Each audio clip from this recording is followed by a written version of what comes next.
I, your most humble correspondent, your old buddy Josh, just me with my dogs, my t-shirt. My t-shirt's actually in right side in because I just got back from a University of Georgia tailgate. I solved the retirement planning puzzle. How did I solve that? Oh, it's just reading. It's amazing. It's amazing what happens when you just read some literature. You're like, interesting.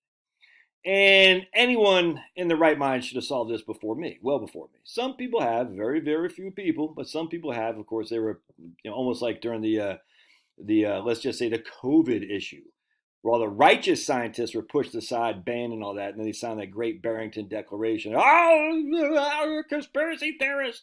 We don't want to hear from them. Or the anti climate change in terms of global warming being caused by human beings. 97% of the scientists say it is. You're like, do you actually know what that survey is? Do you know? Because if you do, and you're still saying that, you're a liar.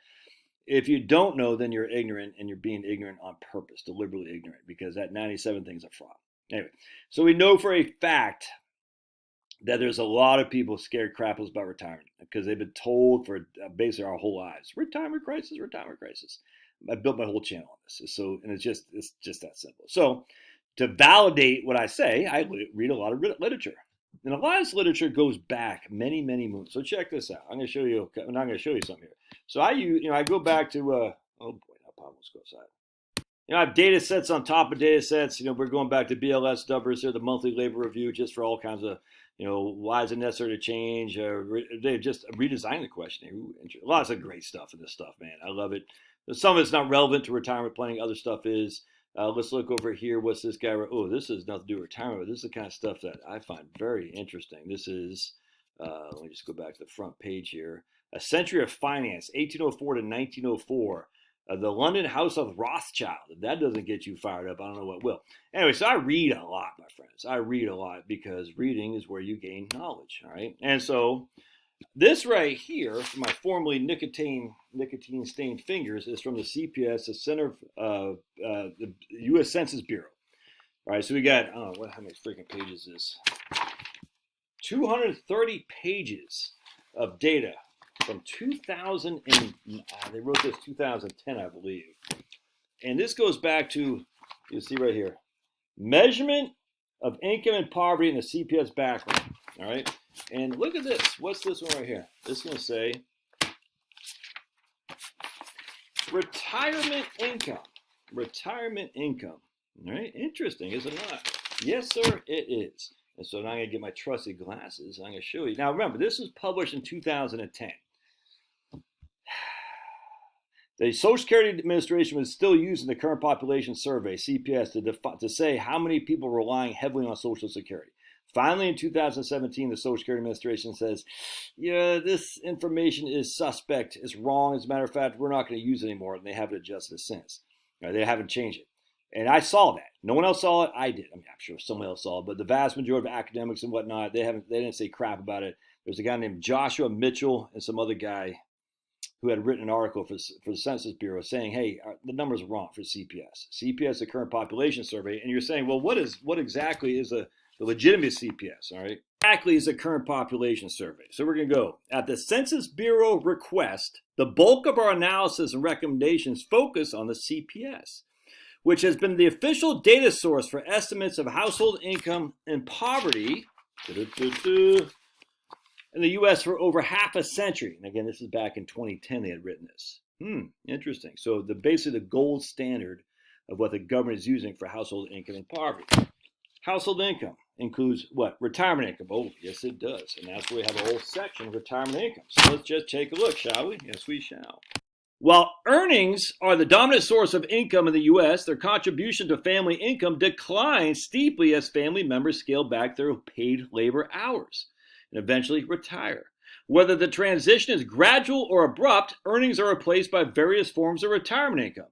Indeed, the adequacy of Social Security and traditional pension plans, which paid monthly benefits for life, is often expressed in terms of percentage of earnings that they replace. Social Security remains a critical source of financial support in retirement, but traditional pensions, are declining in importance in the private sector. About 40 years ago, the ERISA, Employee Retirement Income Security Act, imposed uniform vesting, funding, and other requirements on defined benefit plans.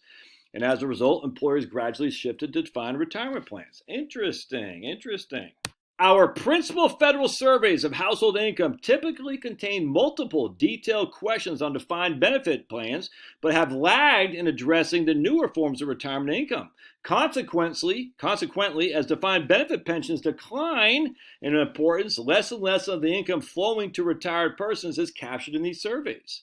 Absent changes to the survey income questions, or perhaps the underlying concept of income that they measure, these surveys cannot capture the income from newer sources of retirement income. Interesting.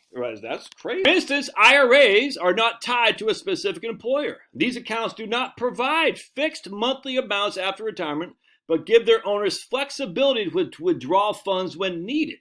But whereas pension payments are uniformly counted as income in household surveys, withdrawals from retirement accounts now in the hundreds of billions annually. Withdrawals from retirement accounts now in the hundreds of billions annually are not uniformly, they're not counted correctly.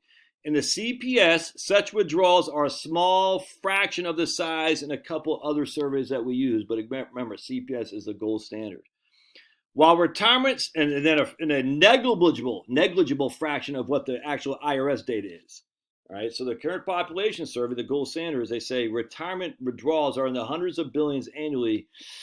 And yet what we're showing the CPS, the gold standard of showing income and poverty is a fraction of what's actually being shown in the IRS data. Interesting. While retirement income is still dominated by Social Security and traditional pensions, the aggregate holdings in the newer type of accounts already exceed those of traditional pensions. The share of retirement income attributable to these newer type of accounts will continue to grow. Absent changes to the CPS, the survey will underestimate true retirement income by an increasing margin in years to come. Now, let me just give you an example of this. All right, here. Here's another one here, too. Just another thing. This is for poor people. Two of the most important sources, supplemental security income and public assistance, are already substantially underestimated in the CPS. So the data collected on these two sources of income should, if anything, be expanded. However, given the infrequency of some of the other sources of income, substantial streamlining is possible. So basically, they're not accounting for what's called transfer payments very well. And they're not accounting for IRA distributions, which are in the hundreds of billions annually. All right, so check this out. I'll see you right here. Public assistance is one of the most poorly reported sources of income in the CPS, but is received principally by low-income families with few other resources of income. Interesting. Better reporting of public assistance is important to accurate measure of poverty. So we would think that if we have better reporting of public assistance, what would that do? Make people less poor in retirement. We also suggest the Census Bureau clarify that dividends include mutual fund payments characterized as capital gain distribution, that interest and dividends exclude amounts in retirement accounts, and provide a definition of rental income. Interesting. So they don't even have this stuff right when it comes to dividends, capital gains, and other things. With respect to wages, the small print on the questionnaire says to report amounts before deductions of taxes, bonds, dues, and other items. A better list of inclusions that would fit in the same space would be taxes, retirement, health insurance, and other deductions. The goal of the survey is to obtain gross income before any and all deductions. So how many people say in their Social Security, I get $200 a month in Social Security? But they actually get $350 a month in Social Security, but $150 of that went to Medicare. But they're still going to report on the data set they only get $250 or $200 because the CPS is looking for gross. They're not looking for it. And gross is how much do you get Social Security? Gross. I get $5,000 a year. And then they're going to say, but I paid $3,000 a year for Medicare, so I'm only getting $2,000 a year. That's not what they want. Again, we're underreporting income significantly in the CPS. We've been doing it for friggin' decades. Retirement income. There currently is no small print under Social Security, but it'd be useful to add a note to report the amount before deductions and taxes and Medicare premiums. For other retirement income, the first step is obtaining improved reporting is to reword what is currently the pension question to add distributions from IRAs and 401ks that are currently not mentioned. So what do they talk about that? So check this out. On the survey itself, it's very interesting because you'll say, well, how would anyone answer this correctly? I'll show you. Hang tight. Let me get to the thing. Here's a CPS questionnaire right there. You'll see sources of income sources, major source and component sources. You'll see wages and salaries. You'll see self-employment income, unemployment, Social Security benefits, railroad benefits, supplemental security income. Again, it doesn't say if it's net or gross. It just says put it in there. And then you're going to see down here, regular withdrawals from IRA or Keogh. Regular withdrawals. Huh. So what's a non-regular withdrawal? What if I take $5,000 every 3 months? That's a non-regular withdrawal. What if I take $5,000 out this month, $2,000 out next month, and nothing the month after? Is that a regular withdrawal? No. I remember I read that. I remember I read the survey back in 2014 or 15. I said, this doesn't make any sense. I remember that like it was yesterday. So you can see right there, because they're saying veterans payments, income from a pension, pension from a company, union, federal service pension, U.S. military pension, state or local pension, regular withdrawals. It looks like they're saying, are you set up on a monthly distribution schedule for your IRA 401k? And that's it. And that's what they say. They say interest, dividends, rent, child support, alimony income. And that's how you get it. That's why there's been screwed up for so long. And that's why they're much underreporting income for retirees and poor people as well. Right now, we just really care about retirees. And as such, that is why the retirement income puzzle is now solved, because for years they've been underreporting income for retirees. And as such, you can feel free to retire. Now, if you're coming in with heavy debt, you probably can't. But if you got your stuff together, you're going to probably be good to go. I can't guarantee you that. But at the end of the day, we solved the puzzle because we aren't asking the right questions. And yet so many, either these people have to know this or they just deliberately ignored it. I don't understand. But there's no excuse anymore. Because even the Social Security statement, the Social Security Administration says this explicitly in the Social Security documents. Even the CPS, the Census Bureau, said it explicitly. The current population survey is suspect when it comes to retirement income. That's, my friends, is a fact. Puzzle solved. God bless.